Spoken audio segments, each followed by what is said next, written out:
Thank you, Claudio. It is my pleasure now to introduce one by one this great panel of speakers.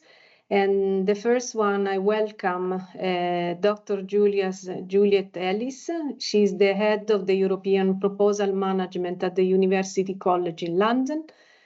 She's a life and medical scientist, gaining her PhD in 1988 at the Bristol University. She's been a bench scientist in the field of biomedicine at the Cambridge University and then to King's College as well.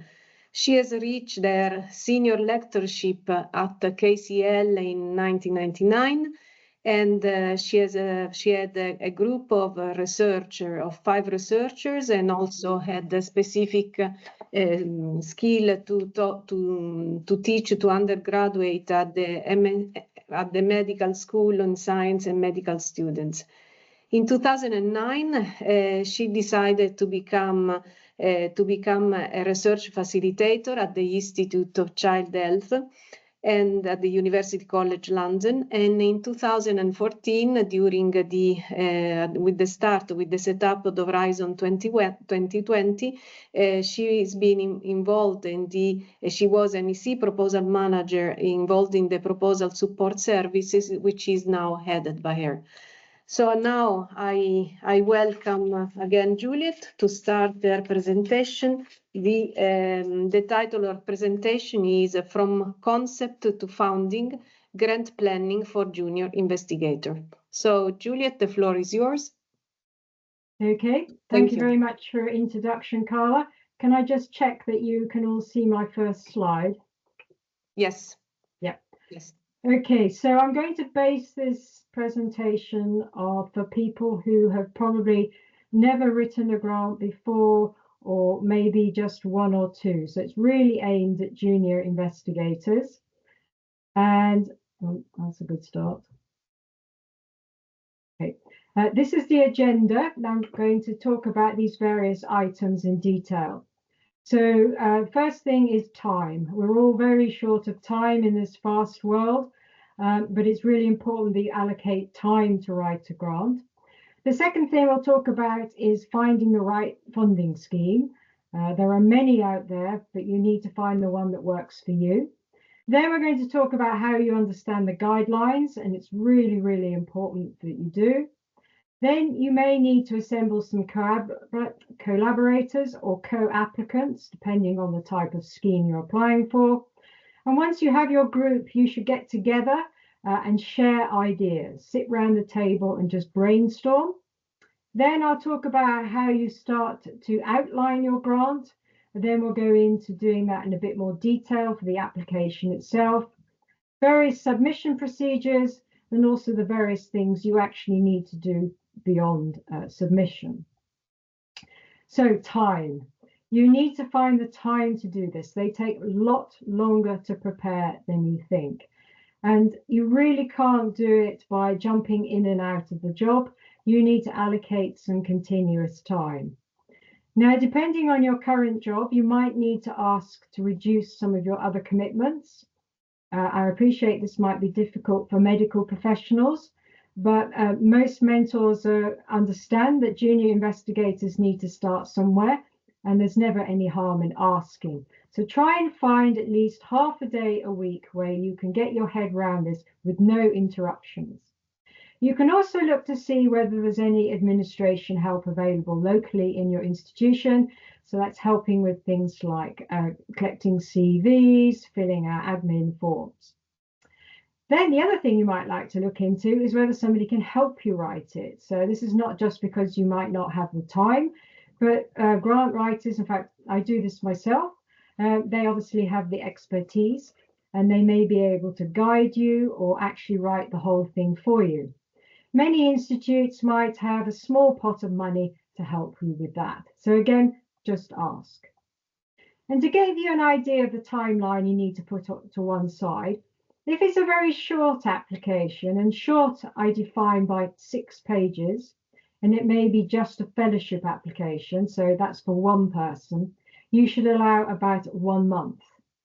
But for any bigger application, which are 20 pages or more, that involve multiple countries and many different collaborators, realistically, you're looking at 3 months. Not necessarily continuous time, but continuous time enough that it would affect your other commitments. So good grants take time to evolve. And the people I work with, those that are successful are those that start well in advance of the deadline. So how do you start? What's the very first thing you need to do? Well, I encourage people to write a summary of their proposed research, say half a page, and do it with a biro. Please don't do it online. You'll get much better ideas if you can quickly scribble out and just list things. Then, having got your idea down on paper, now look to see how it fits in with trends, research trends. So science funding is very, very topical. There's no point in you redesigning the motor car. It's been done. So look to see what's out there.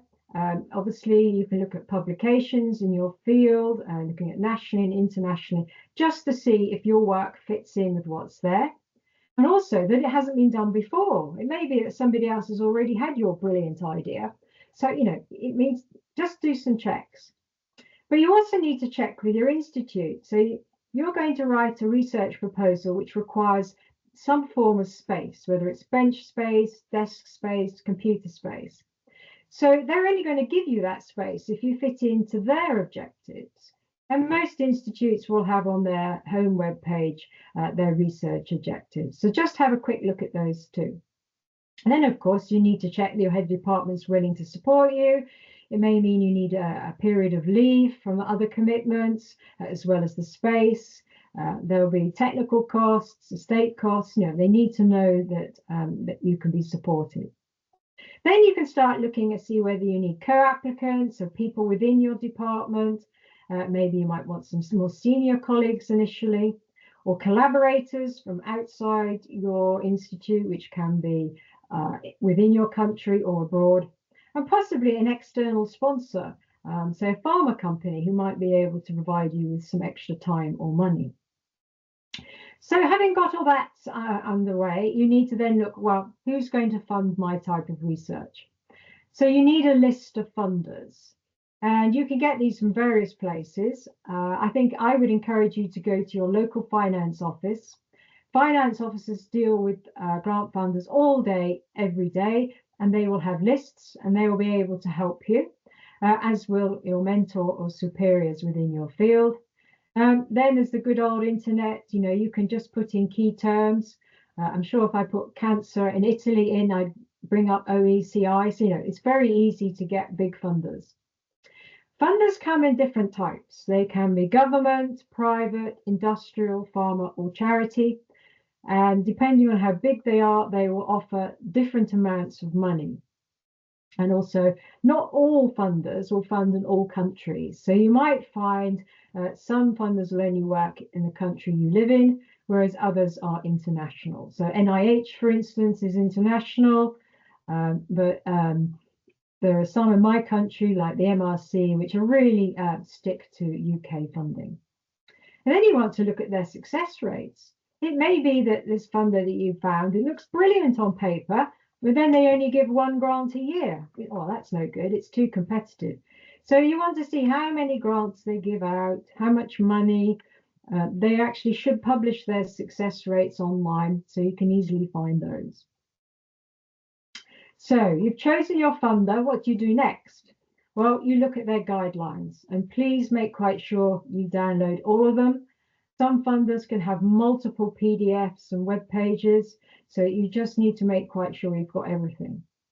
The first thing, particularly for junior investigators, you want to look at some restrictions.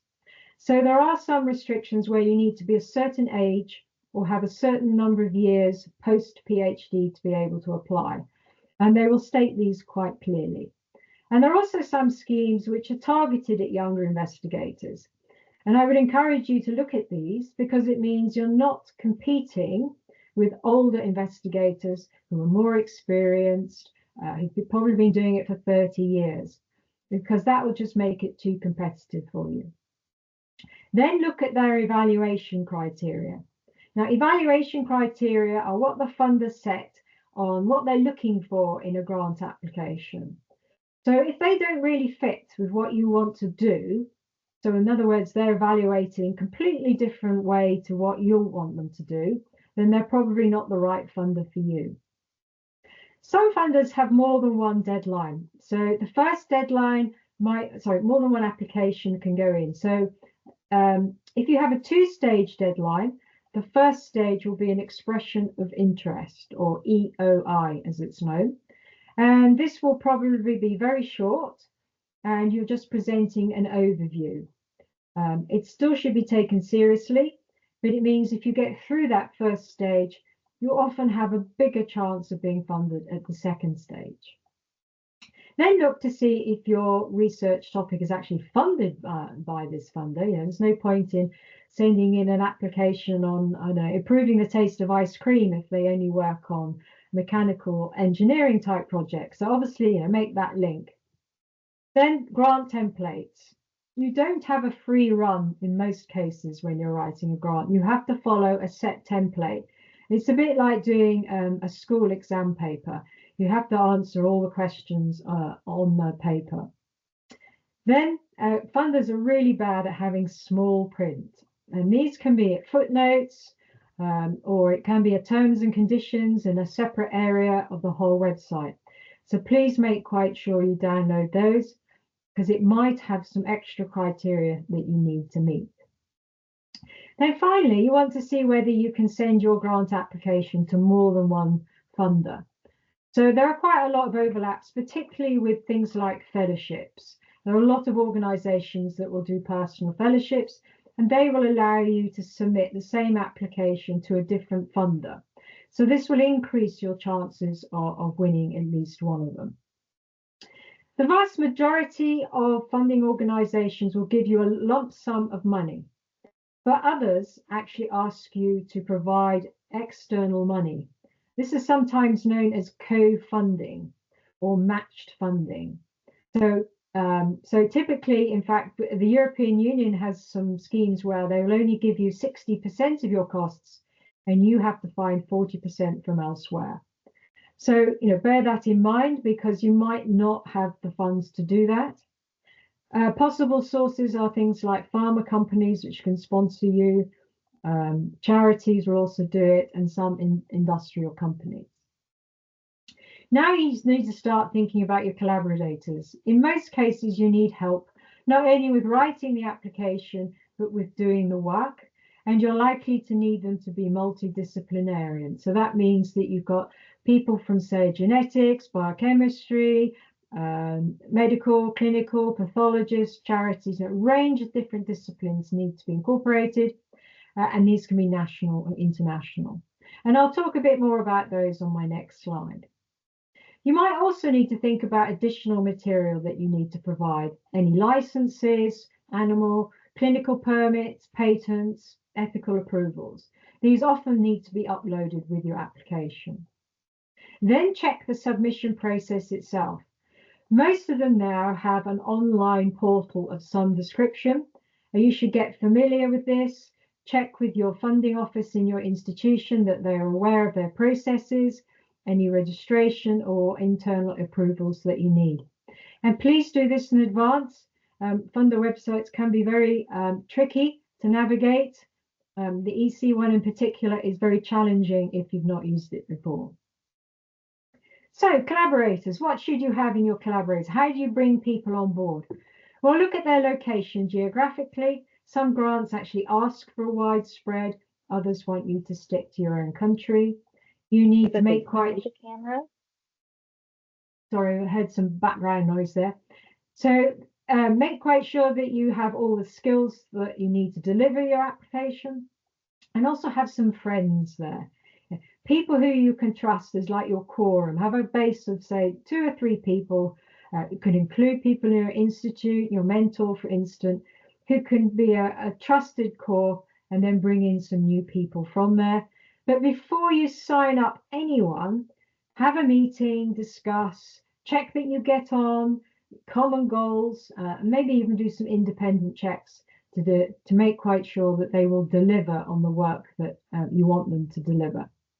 Now, some institutes and funders require legal agreements between collaborators or letters of support. So again, check the funder guidelines. And you should allocate some budget to your partners or your collaborators from the outset, just to be clear that they're only going to get that amount and no more. Then the final set of collaborators are people who are actually not involved in delivering the project, but they're external consultants. And many of funders require this as part of your application, and they will act as an advisory board. They'll come to your meetings and they'll provide external advice, sometimes against reimbursement. Many people will do this free, but it's like providing independent advice from an external point of view. So you've got everyone together, and now you need to start thinking about putting the application together. So just have a brainstorming session around the table, or you can do a Teams call like this. It should be very upfront. Don't discount anything. Get all the ideas onto the table. Discuss your strong points, your weak points, and then start to draw up a list of aims and goals and how you plan to actually put your application together. So things like constructing your own internal timeline. And you might also want to get examples of successful grants. If you've got more experienced people as your collaborators, they're likely to have put in a grant before, and I'm sure they'll be quite happy to show you your grant, so you get some idea of how to pitch it. So yes, brainstorming. So you've got your ideas down on paper. Next thing, think about the outline of your grant. So you will have the template in front of you, and you should make quite sure you answer all the questions using the section headers. In most cases for the grant outline, what I recommend is initially just jot down a brief description in each section, bullet points to make quite sure you know what you need to cover in depth, and follow the order of the template. This is quite important because the templates are designed in most instances to be sequential in the way that they're written. So you don't want to duplicate things or miss something or find that things are not linking up properly. So just follow the order of the template. And of course, answer all the template sections. Sometimes you'll see a section which is clearly not applicable to you, but don't ignore that. You need to declare that it's not applicable so that the reviewers and the funder know that it's not an oversight on your part, but that it's just not applicable.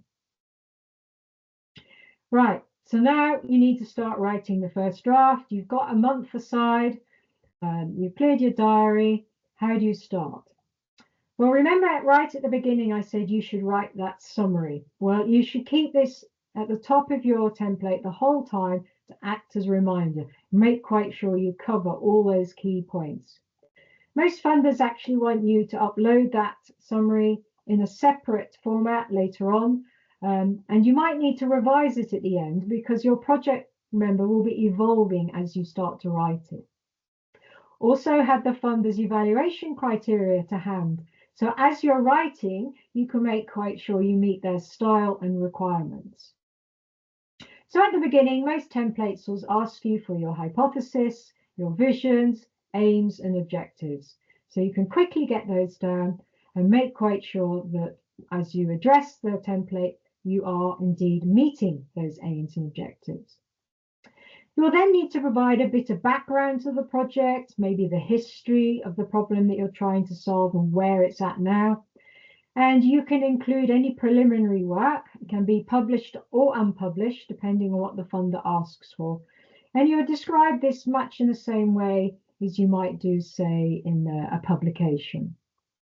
And then the next stage is when you start to expand each of the sections. So these are typical titles that you might find on a template. Not all funders will use these, so I just wanted to cover this so you can get some idea. Now, the first part is easy. It's all about the science. You know, most people have no problem writing about what they want to do at the science. Innovation is more about the novelty of your work. You know, get across what's really new. Is it a new invention, a new product, new software, new ideas, new guidelines, whatever?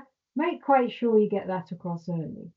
And that feeds in to what they want here, ambition. You need to have your proposal very, very ambitious. So your experiments, you know, are not going to be the standard things. They need to have an element of risk. And the guidelines for the funder will tell you how high risk they want you to go. There are some schemes that don't want you to go high risk. Most encourage you to be high risk, but again, just check the guidelines.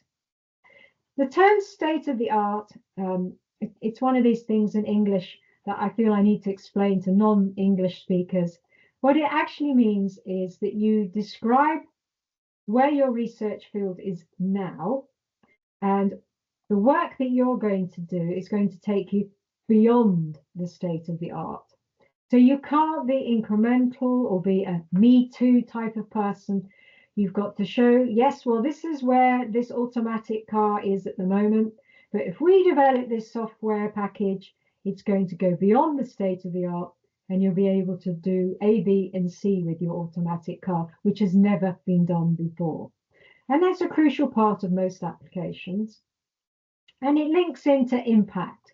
If you've got a novelty in your research, it's going to have a bigger impact on society, both economically, maybe politically and health orientated, depending on your research field. So they will often ask you to detail the impacts. And this also can include technology, how you might help the economy of countries, whether you might be proposing new guidelines for more effective healthcare. It's a very wide subject. The top three here is really about your research project. Many funders then want you to start thinking about how you're going to get your work into the public domain. So, you know, Joe Public, how are they going to learn about your new automatic car? And so this is dissemination. You're spreading the knowledge to the lay public. You know, this might be through social media, newsletters, websites, meetings, workshops, whatever, spreading the knowledge. And you may need a partner on board who's an expert in doing this. The last two sections are really about people who are actually hoping to make or sell something. So if you're trying to sell a product, so a new drug, you're going to need a business plan and take into point any IP, intellectual property or intellectual property rights. And again, you'll need people on board to help you with this. Your institute might have a technology transfer office, and they can be involved in helping you with that part. And then when your project's running, it needs to be managed. So in fact, our office offers project management support, and this helps with the daily running, any reports and financial reports that need to go back to the funder. Many funders require quarterly reports, both financial and also about how the research is going. So you might want to look to see whether there's somebody in your institute who you can incorporate into your grant application to help you with that, because it can be quite time consuming. Right, so now getting into the little nitty gritty bits, all the other bits and pieces, you've got a near first draft of your application. You need to now start thinking about your finance. So once you know the level of work that you need to do, you can ask your partners to do an accurate budget.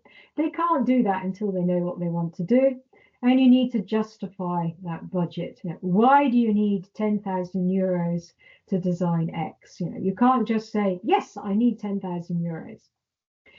Some grants might have political considerations depending on which country you're in. So at the moment, as we're all painfully aware, geopolitics is very complicated at the moment. And so some funders are deciding not to fund certain countries or certain people in certain countries. So again, you should check that. Any barriers or obstacles to your work, this again could be external to your work or even internal. You know, so things which you know are going to be challenges. It's fine to admit these in the proposal, because it means the reviewer will then know that you thought about them and you thought about mitigation measures, the risks, contingency plans if things should go wrong. Like we all had to deal with, as being in the UK, I had to deal with Brexit and the pandemic at the same time. So believe me, I know all about mitigation procedures. Then you might want to have a training element in your grant application. So some grant applications specifically ask for students, so PhD-ships and training, that's fine. Others may be optional, and then some might say, no, this is not a training grant, it's pure research. So again, you need to check for that. And then finally, don't forget to include all the references, both on your own work and any other people that you've mentioned in your application, so the reviewers can check any of the claims that you've made. Right, so now that you've done all that, basically what you have to do is to detail the application, although this will take the most of the time. The trick to writing an application that's clear: keep short sentences, short words, be concise, not high fluting language. Just keep it simple, and you expand each section as you go. You might need to add CVs or profiles following the funder's format. These often go right at the end. You then need to finalize your budget with your internal institution, and your partners will need to do the same, and add it to any funder website budget sheet and make quite sure you've got all the approvals. Now, depending on your institution, you might need anything from 2 to 10 days for an approval. So please don't leave that to the last minute. Then ensure all the sections are completed, that you've got any extra paperwork, which I mentioned earlier, ethical approvals, letters of support, etc. Now, throughout this whole process of you bringing your application together, you should ask colleagues or your mentors, anyone you trust and you know well, to regularly review your grant application as it progresses. So get feedback from the early draft and ideas, but also obviously from the more detailed version. Now, some institutes might actually want an internal review, and this varies between institutes and countries. And there are actually some funders which limit the number of applications that can be submitted per institute, which means your institute will do something called triage, which means that they will look at all the internal applications going in, but they might not give approval for all of them to be submitted to the funder. Now, obviously, you need to know that as soon as possible. You do not want to spend 3 months of your life writing something and then discover that it doesn't meet your institutional review. So when you give your grant application to colleagues to review, please ask them to be brutal. You know, you want good feedback, you know, positive and negative. They need to understand your project concept. So get them to describe back to you their understanding of your project. Because if they can't understand it and they're working in a similar field, then it's likely that a reviewer who is outside your direct field would struggle even more. And so the idea of this continuous internal review is you identify weaknesses and omissions early on in your application, and you can iron them out. So this goes back to my first slide. Good grant applications evolve over many months. So finally, some applications require a section which involves impact in more detail. And this is really for applications, maybe not so much for junior investigators, but maybe when you move to the next level, but you should still plan for it, no less. When you already know that you're going to have a tangible output, something physical. So it might be a drug that you're going to sell, maybe it's a new form of raw materials for the building trade, but it's actually something physical that you're producing. So first of all, you're going to have some IP rights on this, who owns what part of the patents, or there may be more than one patent associated with it. You're going to have to get that product out into the world, distribute it in some way. And so therefore, you're going to need market analysis, you're going to look at timelines and business plans. Now, many institutions, and in fact, I think most universities now will have a technical transfer office that can help you with this. And they can look to see what level you are with trying to market something, and they'll point you towards various internal things that you can use.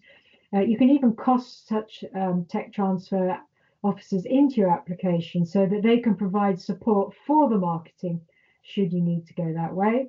And you may also need to cost for consultants, external consultants who provide you with a specific piece of advice for a specific part of your proposal. So now I'm coming back to the summary. Remember, you wrote that summary right at the beginning, but now you've finished your grant application, you're about to submit. This is the time to rewrite your summary because your grant will have evolved. And so you can make this more concise, more nuanced, and the kind of things that you can include. Remember to mention all your colleagues. You need to talk about the problem you want to address and how you're going to address it. Put in the key short and long-term outcomes of research or any other type of outcome. Anything that's really novel, your novel innovations. And remember, you haven't got much, 250, 350 words, so you need to write concisely. It's sort of semi-lay language, so don't have any specific abbreviations. It's got to be able to be understood by someone who may be a scientist, but not a specialist in your field. And the abstracts are often used to appoint reviewers. So, it's got to be very, very clear. And again, just run your abstract past another colleague or a senior member of staff. Now, when I get a grant application to review, the first thing I read is the summary. And you've got to also write it so that you're drawing the reader in. Make it exciting. Make the reviewer think, yeah, I really want to go on and read this proposal. It sounds really exciting. So this is again why it's important to show it to colleagues, because if they come back to you and say, well, yeah, this is okay, but then you need to jazz up your application, make it sound a bit more exciting. So now you're ready to submit. A few days before your deadline, go back and check all the guidance, check everything. It's quite easy to forget something. So you should set your own deadline a bit before the funder deadline. Final review to colleagues. Then I also encourage people to have a complete break, 2, maybe 3 days, and you do not look at it at all, because the problem with working on it so intensely for so long is you miss things because you know it too well.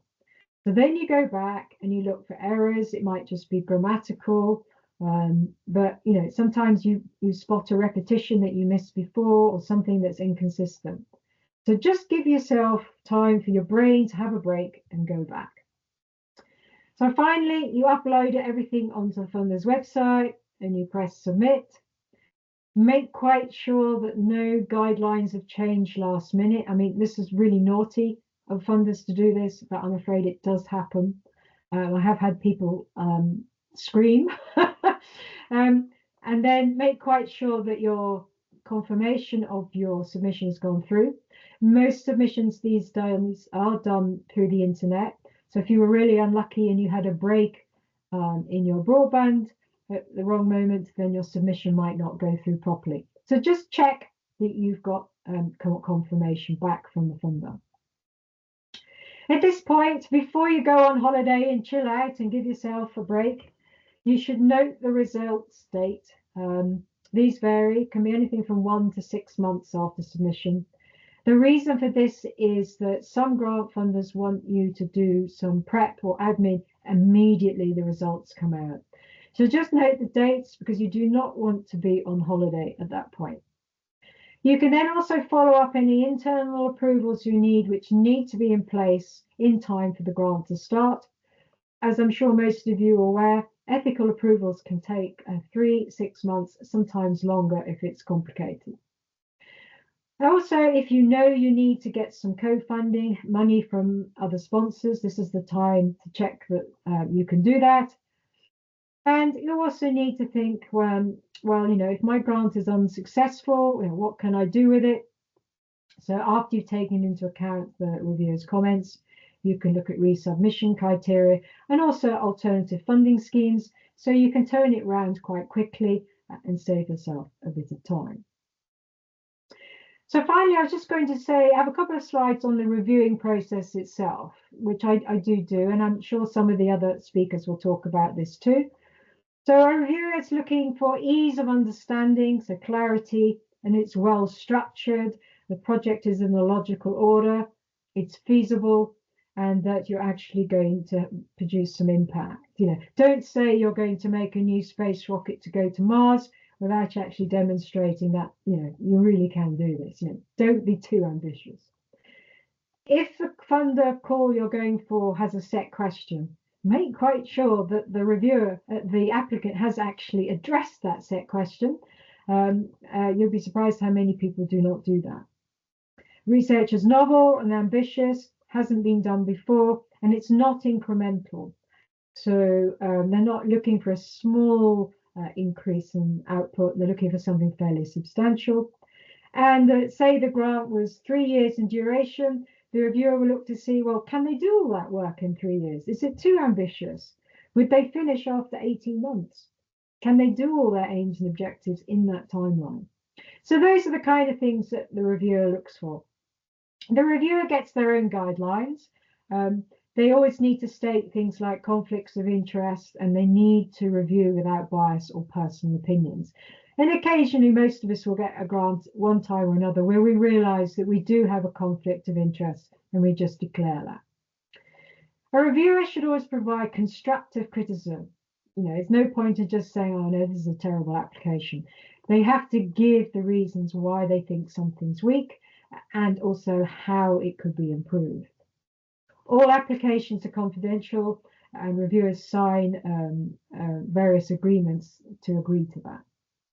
They also have a set time to when to get back to the applicant so that things are not dragging on. And they will also check that the budget is sufficient for the proposed work and maybe make some queries there if needed. So a reviewer will then write a report. And basically, he will go through the application. So in the introduction section where they've got preliminary work and background, he will check there's enough there and not too much. Sometimes people get into review mode when they write the introduction. This is another reason why you should give it to somebody else to read. Do not make your introduction too long.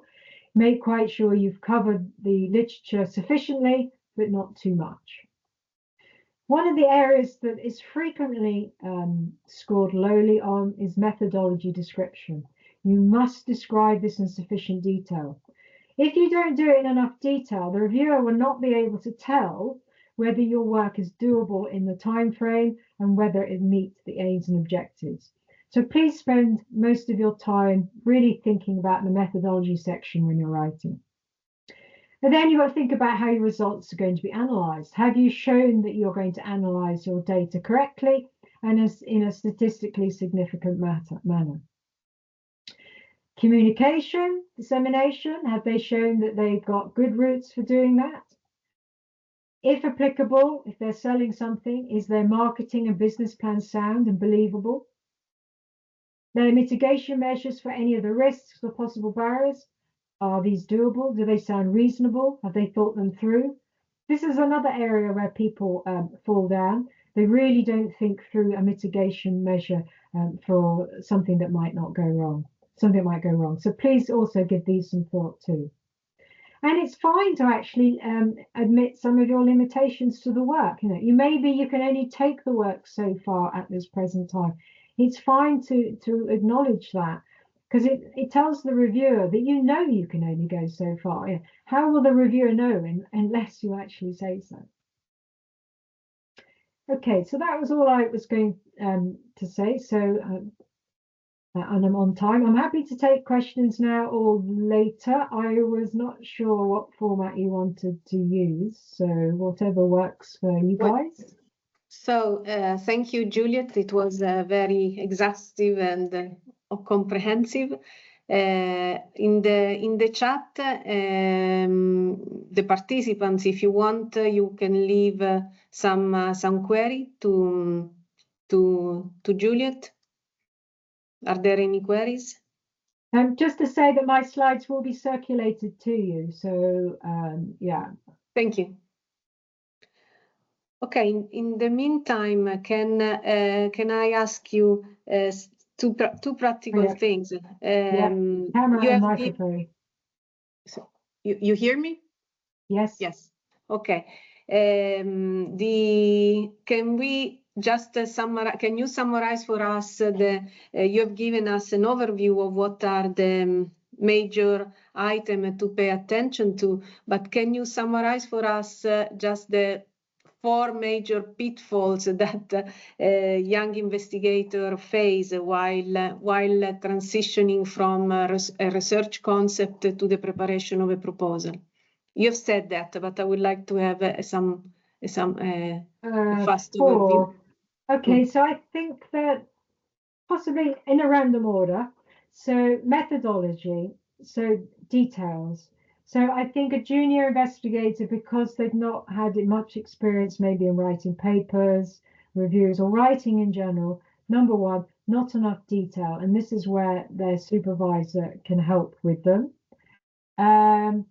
Secondly, general writing skills. Again, just because they've not had the practice. So by that, I mean, they might not be clear. It's not well structured. So those are probably the 2 major things that a junior investigator would fall down on. I'm not sure I can come up with 4. Those would be the 2. Let me just quickly go back to just looking at my slides on my screen. Yeah, maybe because this actually applies to older people as well. Dissemination and communication. We now live in a world where instant networking, instant news, social media is such a big thing. And many scientists don't incorporate this into their application. So we really do need to start thinking about YouTube videos to get your media in that. Getting out into citizen science, open science. This is an area which I still find that many people don't take seriously. So that would be the 3rd thing. Mitigation measures, I think people struggle with too, particularly juniors, because they've just, again, not got the experience of the things that can go wrong, which is why I think if you talk to a more senior person, they will be able to add to those. Yeah, I think those would be my 4. Okay, thank you very much. And so we will proceed, and then at the end, if anyone else has other queries to Juliet, we can ask her.